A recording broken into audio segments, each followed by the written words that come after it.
Our readings this morning all seem to reference trust. In our first reading from Genesis, we hear the Lord tell Abram, "Go forth to a land that I will show you," telling him to leave the land where he's familiar, the land where all his relatives live, the land where he is comfortable, and telling him, "Go." Notice that the Lord doesn't tell Abram to where he will be going, simply saying, "Go to a land that I will show you." Abram has to trust that the Lord will do what he says, that the Lord will care for him along the journey, and trust that the destination will be what's best for him and his family. In our responsorial psalm, we also hear of trust. "Lord, let your mercy be on us as we place our trust in you." It tells us that all of the Lord's works are trustworthy and that his eyes are upon us. Not in a bad way, not in a "I'm watching you" type of way, but he tells us that he sees us. He knows what we're going through, and that he will deliver us from death and preserve us in times of trial. In our reading from the second letter of St. Paul to Timothy, trust is implicit. We're told to bear our share of hardship for the gospel with the strength that comes from God. Bear our share of hardship. We all will suffer at some point in time. We just don't know when, what that suffering might be, or how long it will last. And if we've already experienced some sort of suffering in our lives, we don't know if that's all there is or if there's more to come. We're told to bear our share of hardship for the gospel, with the strength that comes from God. This strength can't be measured. It can't be seen. We can't point to it. We just have to trust that God will pour it upon us so that we can then use that strength to endure whatever hardship we have. Endure it, and then in doing so, turn our suffering back to God as an offering. If we can do this, we get to participate with God in making something good come of our suffering. The reading continues telling us God saved us and called us to a holy life.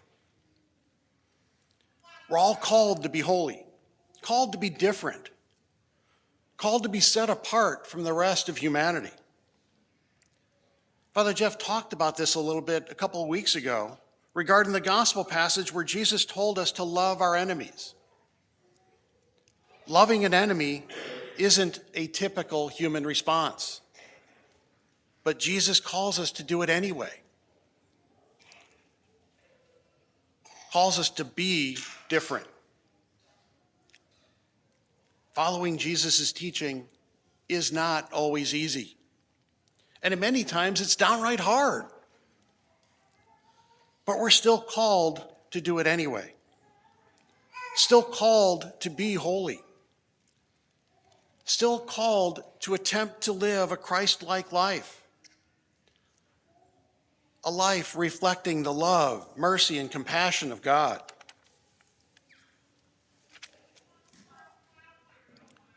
Just prior to today's gospel reading from Matthew's gospel, Jesus asked the disciples, "Who do you say that I am?" And Peter responds, "You're the Messiah, the Christ." Jesus then gives the disciples the first prediction of his passion, telling them that he must go to Jerusalem, suffer, and be killed. Jesus further tells them if they want to be his disciple, they must pick up their cross and follow him. Think of the roller coaster of emotions that this must have been. They're way up here. We're following Jesus, the Messiah. Yay!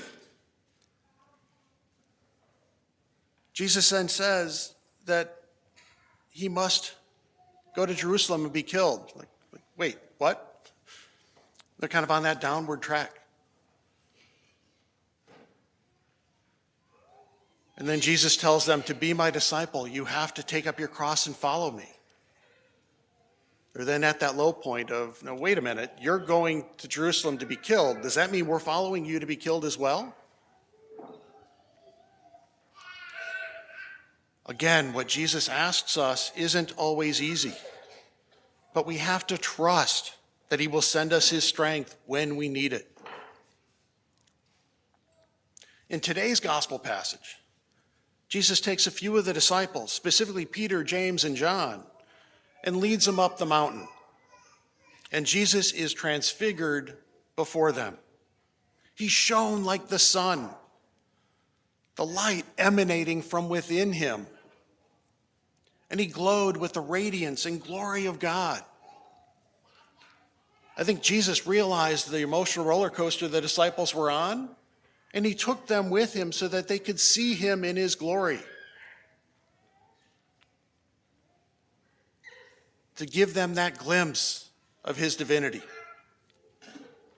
He attempts to strengthen them by allowing them to share this experience with him. The disciples are then overshadowed by God in the cloud, and they hear God speak to them. This is my beloved Son. Listen to him. When they hear God speak from the cloud, they fall prostrate. And they're very much afraid, which I can understand. Jesus then comes to them, touches them, and says, "Rise, and do not be afraid." The Messiah, the Son of God, coming to them, helping them up, and giving them that comfort. It's okay, don't be afraid.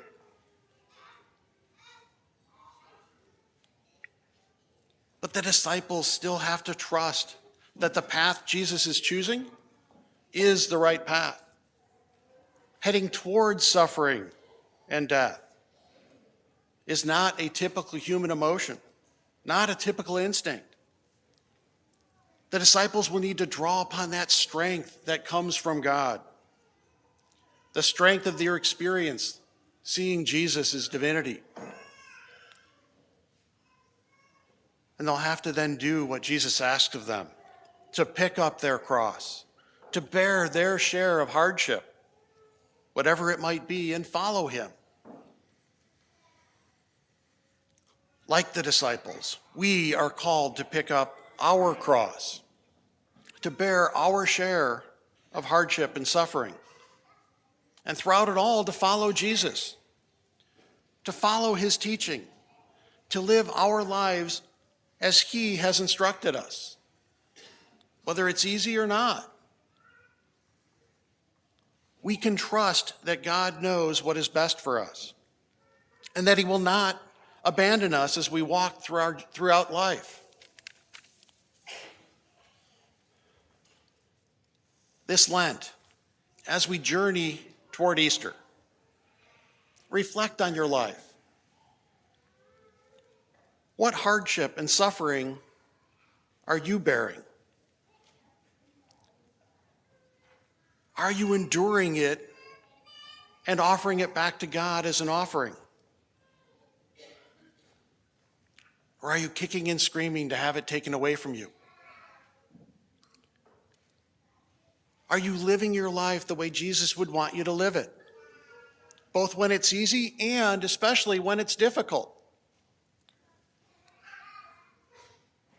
Are you asking God to send you his strength and then trusting that he will shower it upon you?